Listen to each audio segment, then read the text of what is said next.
queda mucho más material. Estas alteraciones que vamos a comentar hoy día son prácticamente de exclusivo manejo del especialista, en este caso del endocrinólogo, ya que son casos complejos de llevar a cabo. Los laboratorios no siempre nos ayudan porque no tienen montadas las pruebas y la sospecha diagnóstica es muy importante. Ustedes como médicos generales van a ver pacientes con hipertensión. El manejo de la presión arterial es un manejo muy complicado en el sentido de que no le damos la importancia y lo que hacemos generalmente es detectamos la hipertensión, le damos una tableta, la que más habitualmente utilizamos, y bueno, ya nos quedamos conformes. Quiero indicarles que la presión arterial es uno de los elementos más dañinos de los vasos arteriales. Eso, ¿no? Rocío Castro.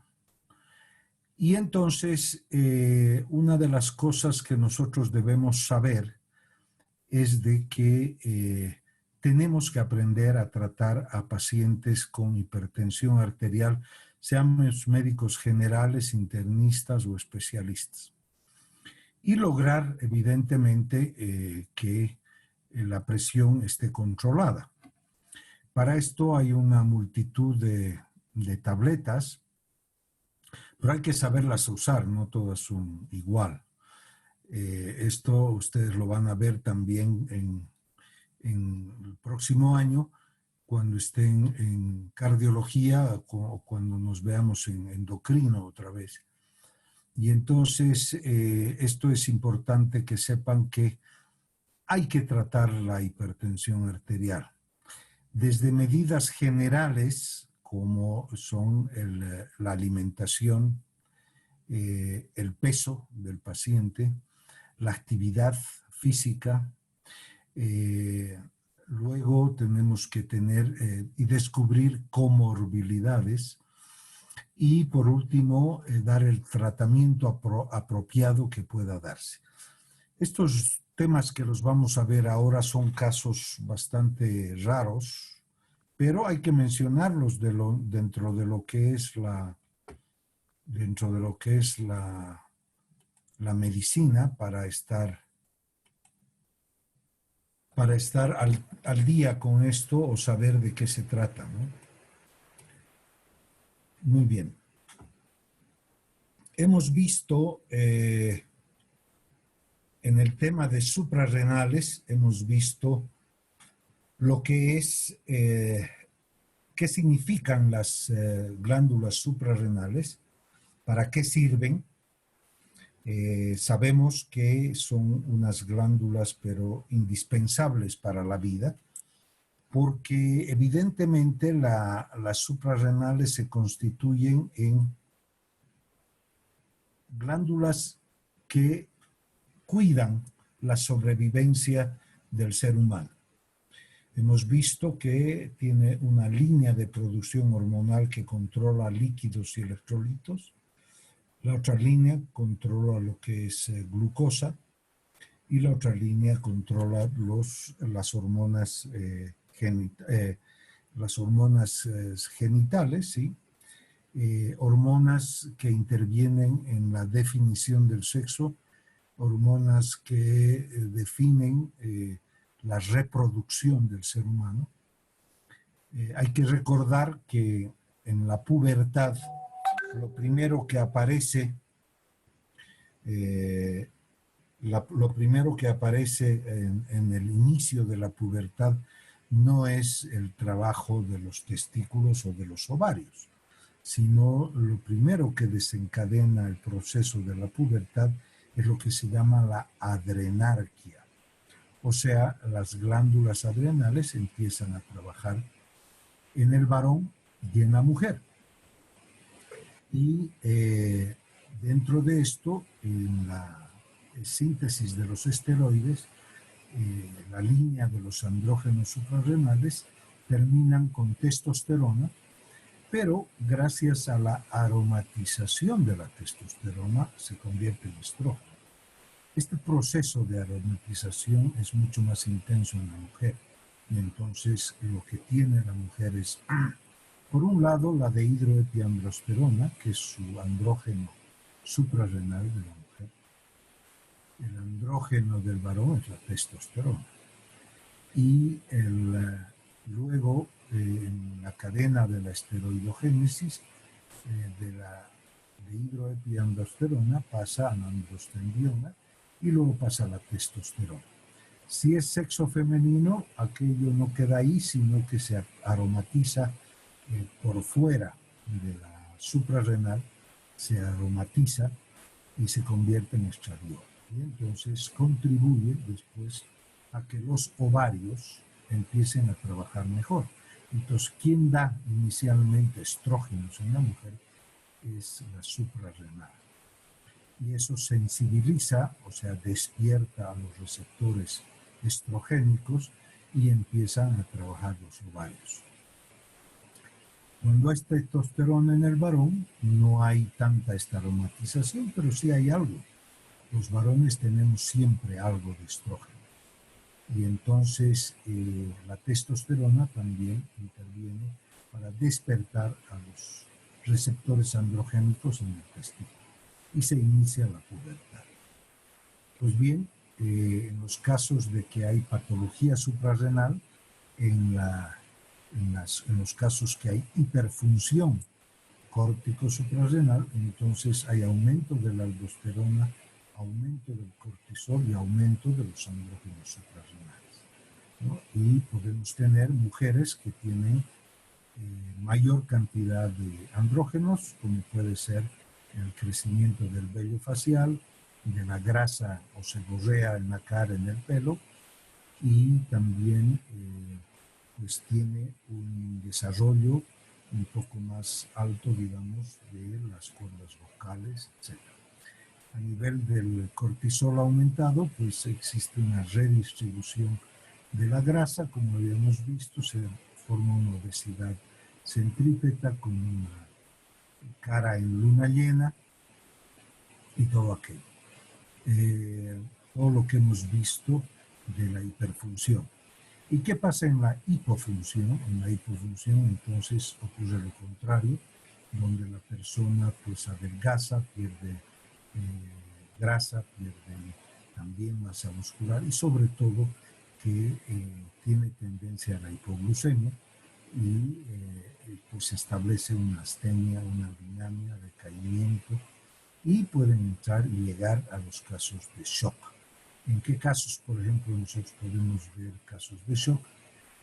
A excepción de la crisis adrenal, que es una urgencia, en los tuberculosos. En nuestro país hay mucho tuberculoso y las pruebas que se les puede hacer a ellos nos dan una reserva de cortisol baja, ¿no? Entonces, bien, dentro de los tumores más frecuentes tenemos el carcinoma suprarrenal, también tenemos los adenomas productores de esteroides de la corteza, donde lo que prevalece, además porque se segrega más, son productores de cortisol.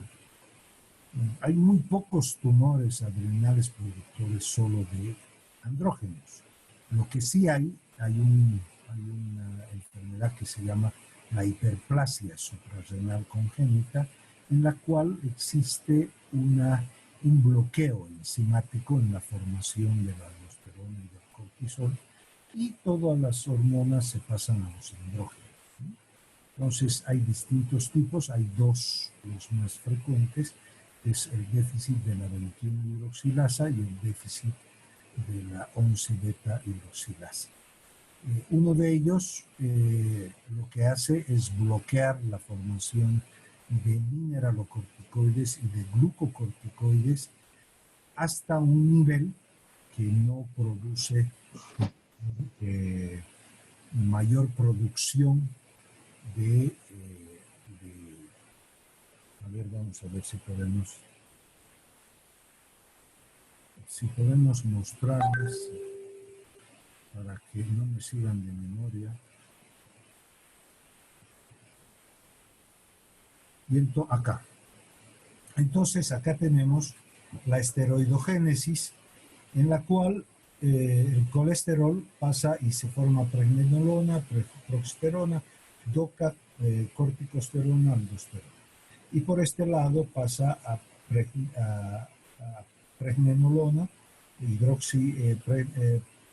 progesterona, al 11-desoxicortisol, cortisol y cortisol. Pues bien, este tema de la hiperplasia suprarrenal congénita es de que la ACTH estimula el colesterol para que se forme pregnenolona, para eso estimula esta enzima, el citocromo P50 SCC, ¿no? Y va pasando acá, cuando se produce una falla de la enzima 21-hidroxilasa, quiere decir que esta enzima no está acá presente y entonces no puede pasar de progesterona a desoxicorticosterona, o sea, DOCA. Y tampoco acá, porque es la misma, de 17-hidroxiprogesterona no puede pasar a 11-desoxicortisol. Entonces se bloquea. Y toda la producción de la suprarrenal se pasa a producir andrógenos. Entonces, si el feto o el embrión es femenino, se masculiniza. Y cuando nace, se muere. Y se muere porque no es capaz de producir cortisol, por lo tanto entra en hipoglucemia, y no es capaz de producir la DOCA o la corticosterona como mineralocorticoide y por lo tanto entra en shock. Entonces, esta falla de la 21-hidroxilasa, la citocromo 450, cortisol 21, entonces lo que sucede es que es incompatible con la vida y son fetos que llegan casi a término o se mueren en este, ¿no? En cambio, cuando hay este otro déficit de la 11-beta-hidroxilasa, que es la enzima ese, han cambiado de nombre, antes se llamaba 11-beta-hidroxilasa, ahora se llama citocromo 50 o 50 carbono 11 beta-hidroxilasa. Entonces, el bloqueo queda acá.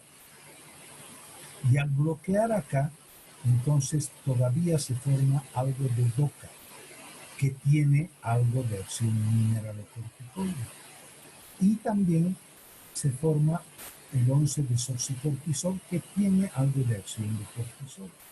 Y entonces estos productos nacen, pero los genitales son ambiguos, tienen tendencia a deshidratarse, tendencia a ser hipoglucemias, pero si el pediatra, el neonatólogo se da cuenta, va a poder sobrevivir, y dando tratamiento después, porque se va a encontrar con una ACTH muy alta, con niveles bajos de cortisol, niveles bajos de aldosterona, entonces sospechan y empiezan a darle mineralocorticoides, y empiezan a darle también corticosteroides. Y generalmente hay este cuadro, que es el déficit de la 11-beta-hidroxilasa, puede ser lo que se llama una hiperplasia suprarrenal tardía incompleta.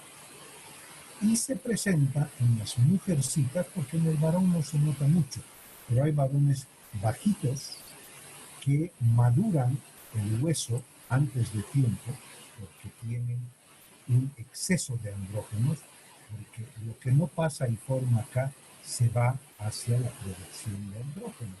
Entonces estos varones tienen mayor tendencia al vello, a la seborrea, porque son bajitos.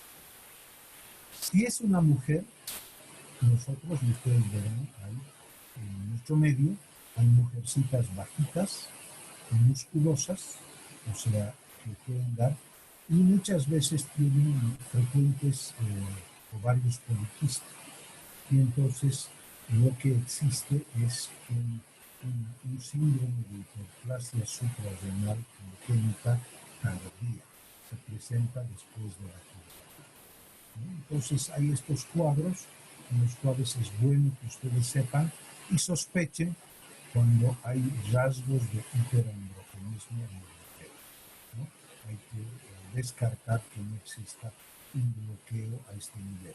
Porque si hubiera un bloqueo a este nivel, pues nada, la personita no vive, ¿no? Entonces, este es un tema que es bueno que ustedes conozcan, porque cuando ustedes estén así en sus prácticas de pediatría o de químico, les puede tocar, ¿no? Entonces, vamos a seguir con nuestra situación de lo que es el hiperaldosteronismo primario. Entonces, tenemos que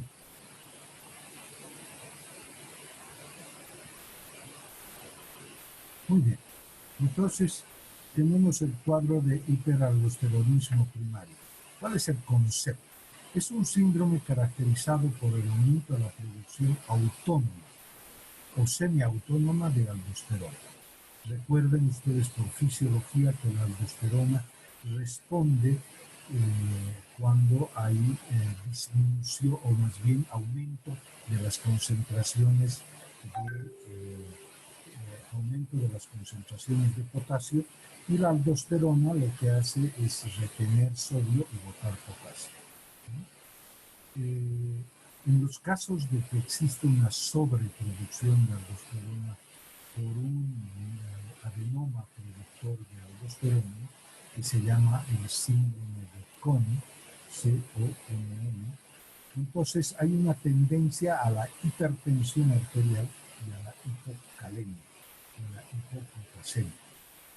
Las manifestaciones bioquímicas: hay una aldosterona elevada, potasio bajo y una actividad de renina plasmática suprimida. ¿Qué es la actividad de renina plasmática? Pues les recuerden que el aparato yuxtaglomerular en el riñón, cuando hay una baja del flujo sanguíneo de las arteriolas renales, se segrega la renina plasmática.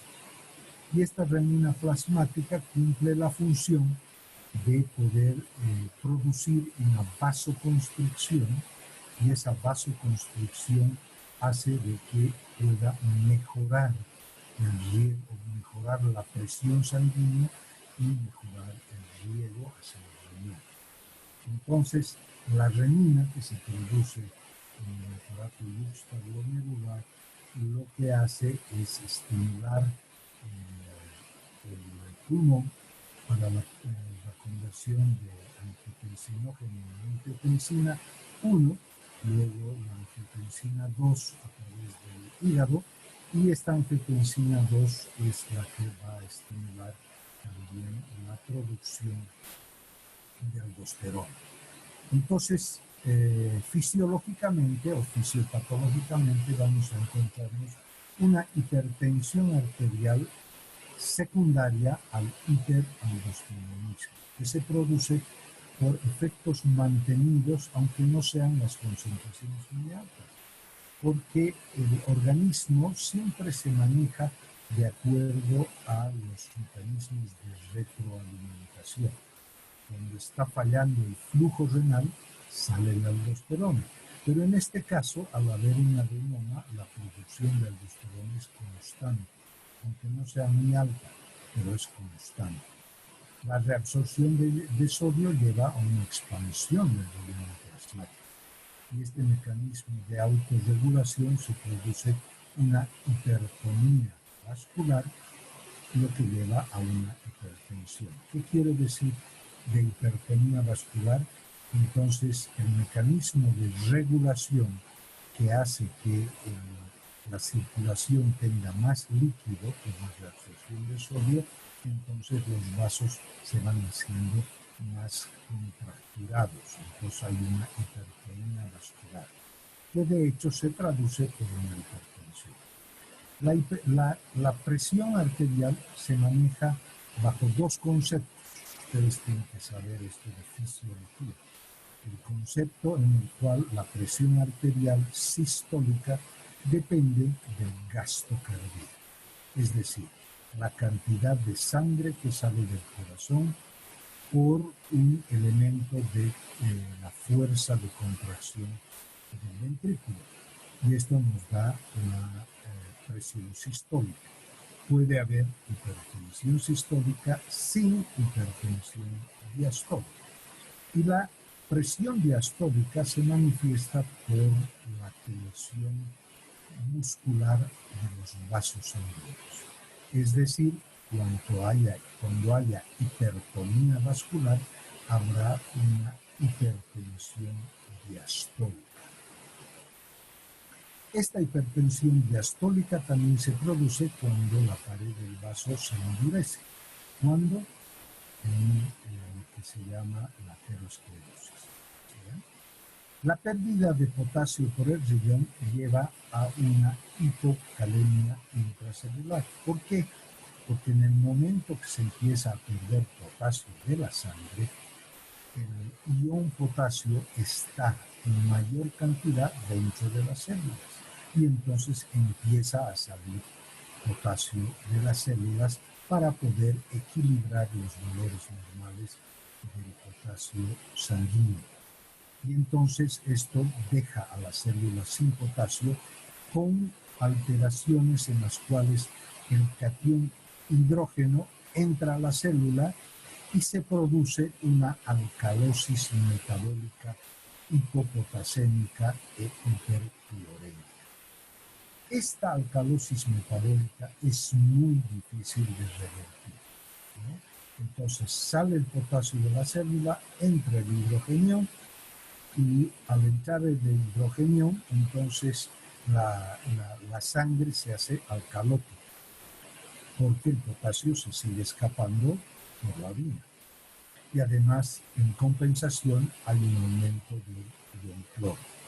En casos crónicos se añade una intolerancia a la glucosa porque el páncreas no puede funcionar sin potasio. Entonces hay una disminución del tono simpático al ortostatismo, lo que se llama la hipotensión ortostática. Y además hay una poliuria y polidipsia por el efecto mismo del trabajo del riñón.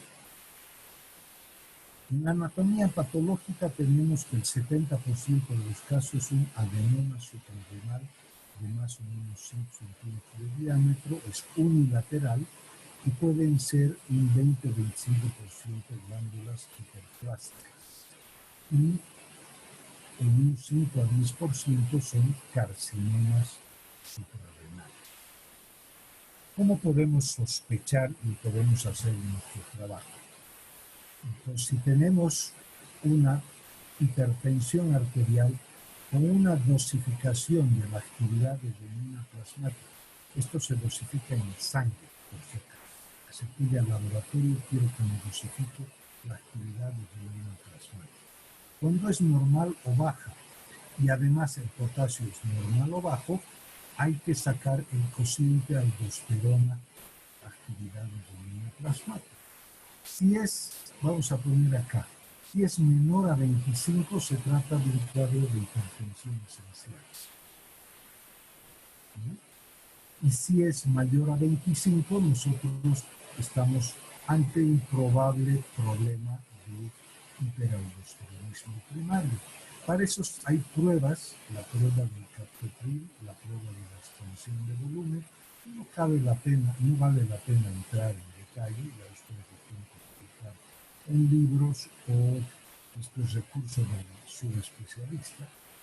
Y entonces determinaremos aldosterona urinaria, que la aldosterona urinaria, si está suprimida, entonces es hipertensión esencial. Si no está suprimida, estamos ante un aldosteronismo primario confirmado, ¿no? Entonces, estas son las pruebas que se pueden realizar. Existen subtipos, ¿no? Es más frecuente en la mujer que en el varón, aparece entre la tercera y la quinta década de la vida, es bastante poco frecuente y generalmente es un adenoma, pero que tiene un comportamiento de hiperplasia, quiere decir de agrandamiento, básicamente, del adenoma.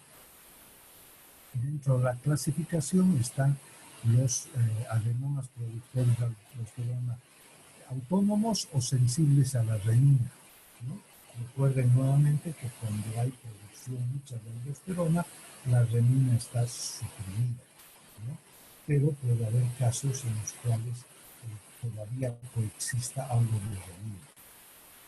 En los casos de hiperplasia adrenocortical, que no son adenomas aldosterona, sino es toda la suprarrenal que está trabajando mucho, donde las tres vías metabólicas, tanto la mineral, la gluco o los andrógenos, están produciendo más de la cuenta, entonces puede moverse a un hiperaldosteronismo idiopático, en la hiperplasia adrenocortical. Bueno, ya deja de ser un poco idiopático porque cuando hay una hiperplasia adrenocortical, pues todo a la suprarrenal está trabajando. Entonces, obviamente habrá un hiperaldosteronismo. O se trata de una hiperplasia suprarrenal primaria. El hiperaldosteronismo primario supresible con dexametasona, entonces va y se confunde con la 21 desoxialdosteronismo, es decir, problemas en los cuales lo que hablábamos de las enzimas, de la 21 desoxicorticosterona y esto está elevado. O también puede presentarse en casos de carcinoma suprarrenal o tumores ectópicos productores de aldosterona. Entonces, si nosotros dosificamos, que se puede dosificar aldosterona, tenemos que dosificar renina plasmática y debemos dosificar lo que es el ionograma para ver cómo está el potasio. Y en base a eso vamos a tener. En caso de confirmar un hiperaldosteronismo primario, el tratamiento en las hiperplasias, que quiere decir que toda la suprarrenal está aumentada, el tratamiento es médico y lo que habrá que dar es una restricción de sodio y el tratamiento con la espironolactona. La espironolactona, que nuestros conocemos como alactona, tiene la capacidad de bloquear la producción de aldosterona. Pero esto es en los casos de hiperplasia. Esto no funciona cuando hay adenomas productores de aldosterona. Y hay que dar entre 100 a 200 miligramos. La espironolactona también se utiliza, ustedes se han pasado gastro ya, sí, ya han pasado gastro, pues tienen que saber que en los casos de ascitis se utiliza la espironolactona porque hay un hiperaldosteronismo secundario, ¿no? La recuperación es rápida, hay que asociar bloqueos de los canales de calcio como el uso de los amlodipinos, que también han estudiado el fármaco, y el uso de las tiazidas, ¿no? Aunque el efecto de la tiazida que bota potasio tal vez no ayude tanto. Pero curiosamente, en muchos cuadros donde teóricamente no debería utilizarse tiazidas, pues sí se utilizan. Por ejemplo, en los cuadros en los cuales hay alteraciones de la hipófisis posterior, donde hay un aumento de la hormona antidiurética, ¿no? Quien creyera que las tiazidas pueden ayudar. Efectos secundarios que se tienen, hay metrorragias disfuncionales, displasias mamarias, ginecomastia e impotencia inhibitoria, ¿no? Con el uso de la espironolactona. A los 10 años el tratamiento ya es bastante inefectivo para controlar la hipertensión arterial. En los casos de adenomas, el tratamiento debe ser por 3 meses con espironolactona y luego hay que proceder a la exéresis de la adenoma. Hay que evitar que caiga el paciente en un hipoaldosteronismo hiporreninémico resultante. ¿Por qué? Porque en el caso de adenomas hay mucha aldosterona, la renina está bloqueada y se ha pasado mucho tiempo en bloquear la producción de aldosterona, de operar y quitar el adenoma. El paciente puede caer en un hiporreninismo, o sea, va a haber una hiporreninemia transitoria puede ser, pero eso le puede llevar al shock de hipertensión. Si el diagnóstico fue apropiado, a los 10 años la curación puede ser total y en algunos pacientes la hipertensión puede volver una situación de contracción a nivel vascular, pero sin presentar hipopotasemia. Y se diagnostica entonces como casos de hipertensión esencial.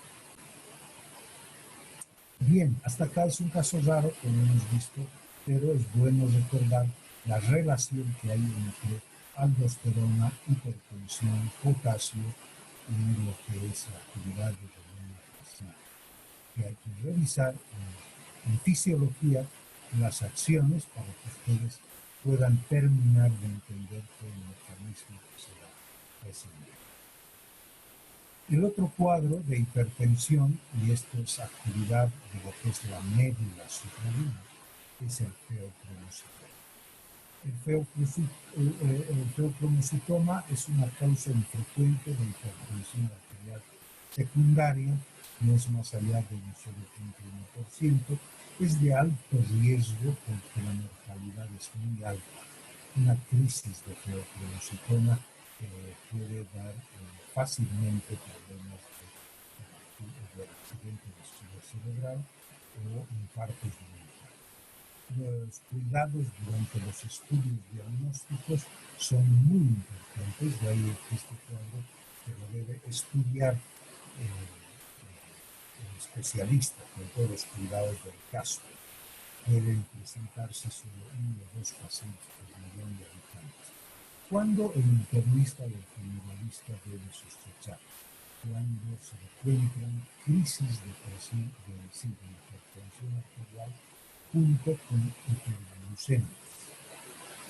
Ante una crisis de hipertensión hay que determinar, vamos a ver, si hay crisis de hipertensión paroxística, que quiere decir que cuando come algo, come chocolates, come vainilla, come ese tipo de cosas, desarrolla una crisis de hipertensión, o cuando fácilmente, cuando se asusta o cuando esté de estrés, hace una crisis alta de hipertensión, con palidez en la cara, pero con chapetas molares enrojecidas, pues nos hace sospechar la existencia de una crisis de feocromocitoma.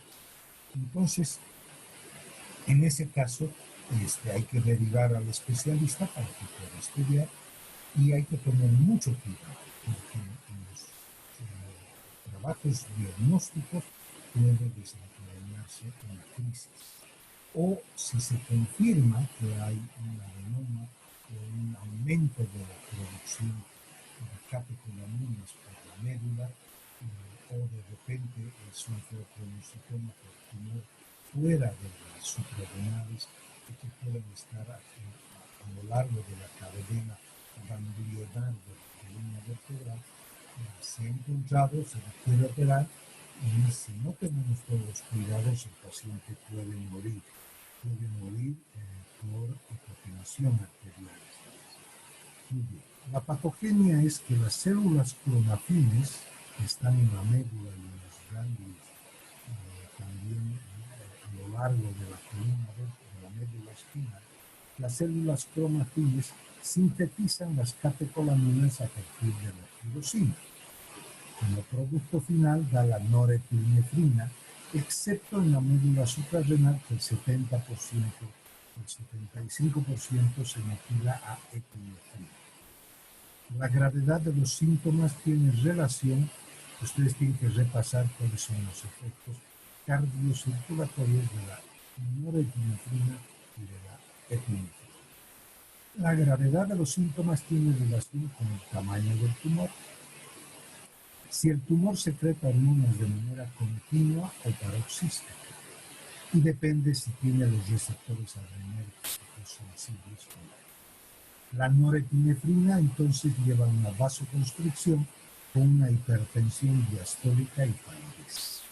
La epinefrina tiene un efecto inotrópico y cronotópico, lo cual da una taquicardia y una hipertensión sistólica.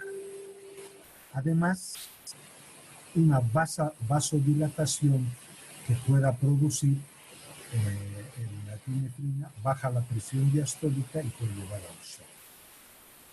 Hay cambios en el carácter y el humor del paciente, porque son pacientes agresivos y que en cualquier momento pues les salta el humor y entonces son agresivos por momentos y después se tranquilizan.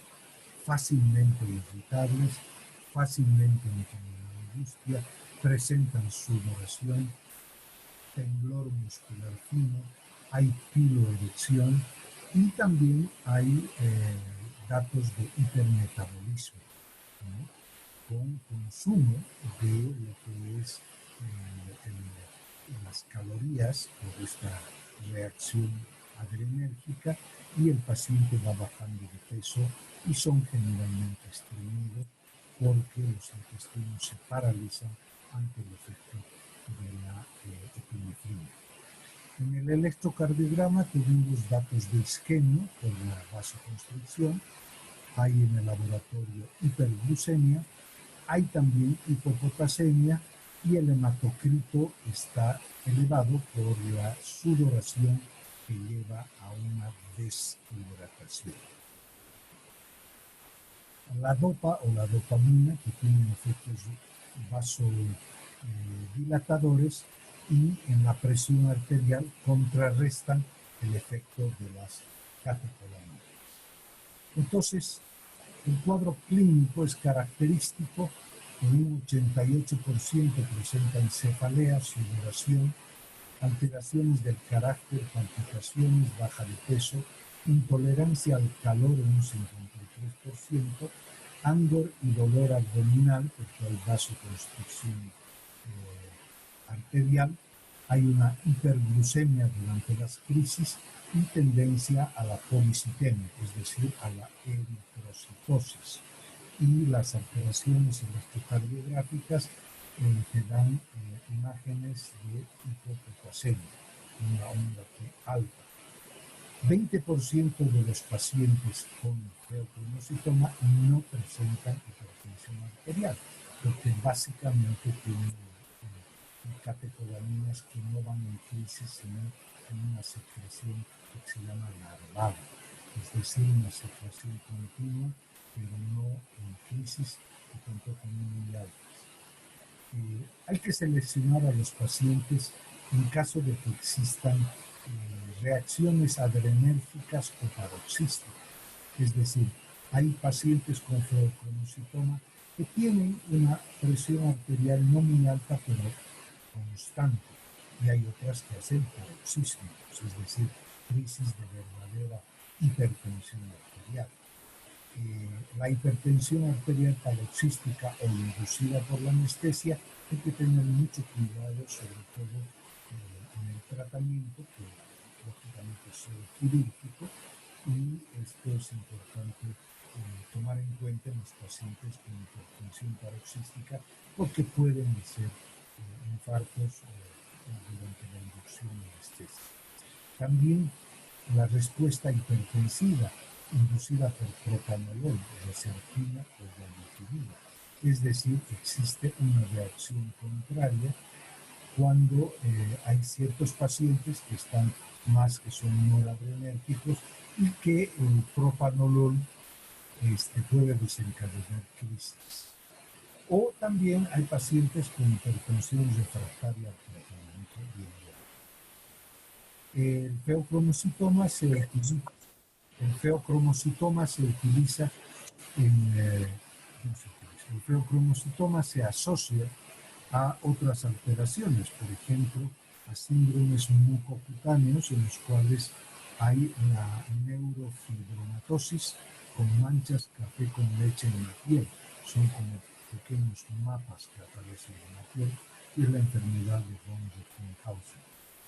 Hay otro síndrome, que es síndrome de von Hippel-Lindau, que es herencia autosómica dominante con presencia de angiomas capilares con hemangioblastomas cerebelosos. Hay el síndrome de Werner dentro de lo que es la neoplasia endocrina múltiple tipo 1, que se presenta además del feocromocitoma con adenoma de hipófisis, tumores pancreáticos, tumores paratiroideos, síndromes carcinoides del tracto intestinal. O el síndrome de Sickle, que es la neoplasia endocrina múltiple tipo 2, que se asocia al feocromocitoma con cáncer medular de tiroides, adenoma paratiroideo y adenoma suprarrenal. El cuadro clínico, entonces, el feocromocitoma tiene una incidencia familiar del 6%, generalmente es bilateral en jóvenes y el 40% se acompañan con otros tumores endocrinos. Si no los encontramos en las suprarrenales, tendremos que ir a buscar a lo largo de la columna vertebral y en un 90% son tumores a lo largo de la columna abdominal. La glándula suprarrenal derecha es más frecuente que presentan y en un 10% pueden ser cuadros malignos. El diagnóstico se logra bajo la determinación de catecolaminas plasmáticas urinarias. Y ahí en el cuadro vemos que la determinación de catecolaminas plasmáticas, tanto la epinefrina como la norepinefrina, entonces tienen una sensibilidad de un 100% y una especificidad también de un 100%.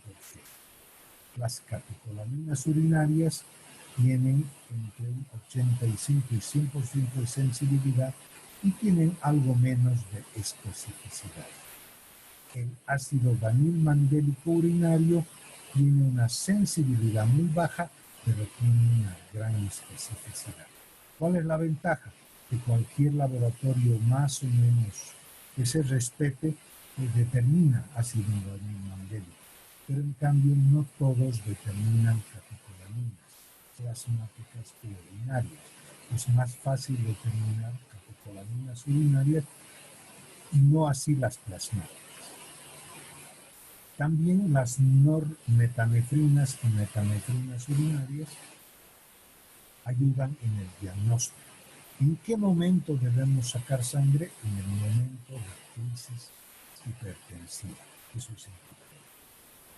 Diagnóstico diferencial del feocromocitoma, pues ahí aquí. Ya ustedes van leyendo con calma. Foto y con calma. Causas cardiovasculares, causas psiconeurológicas, causas endocrinológicas y causas misceláneas. Acabo de ver a una persona, no acabo ayer, acabo de ver una persona que perdió peso con una depresión terrible desde el coronavirus, se angustió y evidentemente pues presentaba mucha sudoración. Dicen me empapo totalmente, me empapo en la cama, me empapo durante el día, bebo líquido y no funciona, y tengo dolores de cabeza, mareos, y cuando me paro rápidamente me mareo. Entonces, bueno, pues yo estaba preparando esta clase ya hace 3 o 4 días, y bueno, se me iluminó, y ahora está en estudio, pero tiene algunos rasgos como las crisis de pánico, ¿no? Las crisis de pánico que nosotros podríamos tener, no podemos tener todo, las crisis de pánico y todo desencadenado por el famoso coronavirus y el encierro que ha tenido, por la presencia de una disautonomía del origen familiar, aunque en la familia no hay problema, todo hay antecedentes de diabetes en la familia. Entonces, bueno, ahí está. Hay otras causas frecuentes de los tumores carcinoides a nivel abdominal que desarrollan o presentan o se presenta el tumor carcinoide junto con lo que es el feocromocitoma.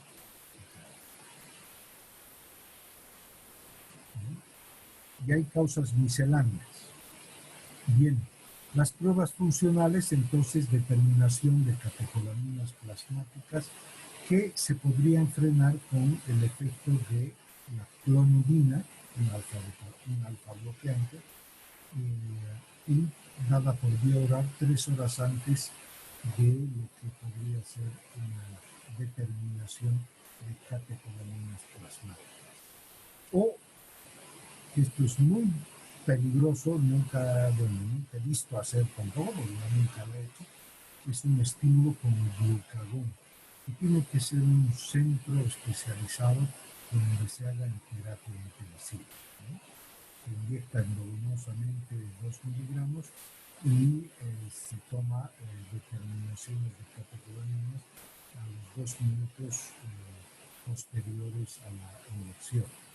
Y el antagonista de las catecolaminas, la fentolamina, la regitina, o también el uso de nifedipina o de las dosaxosina, sí, y la fenoxibenzamina, ¿no? Que son antagonistas. Sobre todo lo que tenemos en nuestro medio es la regitina, el nifedipino, que lo han ido quitando, no sé por qué, y la fenoxibenzamina. Y por el otro lado está en el diagnóstico las imágenes, ¿no? Donde la tomografía, la resonancia y la determinación por lo que se llama las imágenes por isótopos radioactivos, el MIDI, el efecto rastreo por el efecto MIDI que se puede dar. La tomografía tiene una sensibilidad de 98, la resonancia de 100 y este proceso radioisotópico de 78. Sin embargo, la especificidad de la tomografía cae, de la resonancia cae, en cambio esta imagen radioisotópica es 100% específica, ¿no? Y los valores predictivos positivos y negativos hay una u otra cosa. El tratamiento tiene un cuidado preoperatorio, hay que expandir el volumen. ¿Por qué? Porque los pacientes con feocromocitoma están depletados de volumen. Uno, porque la hipertensión arterial produce vasoconstricción y esto hace que se elimine, se suba o se orine el exceso de líquido. Por lo tanto, si quitas tú el tumor suprarrenal, el tumor feocromocitoma, rápidamente el vaso se dilata. Y como no tiene mucho líquido, caen en shock hipovolémico, ¿no? Entonces hay que cargarlos de líquido, suero fisiológica, con descarga de sodio. Hay que usar los bloqueadores alfa-1, como es la doxazosina, o los alfa-1 y beta, el abetalol, y una monitorización intraoperatoria, porque en el momento que el cirujano empieza a manipular el tumor, se produce una descarga que puede llevar a una hipertensión severa, y en el momento que extirpa el tumor, la presión cae inmediatamente. Entonces, los momentos cruciales son la intubación y el manipuleo del tumor. Puede haber complicaciones como taquicardias, hipertensión, arritmia, y el tratamiento se hará por el especialista, el cardiólogo, el endocrinólogo y el anestesiólogo, con tratamiento con registrina, propranolol intravenoso y nitroglicerina de sodio. Hay que cuidar la hipotensión y el shock hipovolémico posterior a la exéresis del tumor, y también cuidar la hipoglucemia que se produce.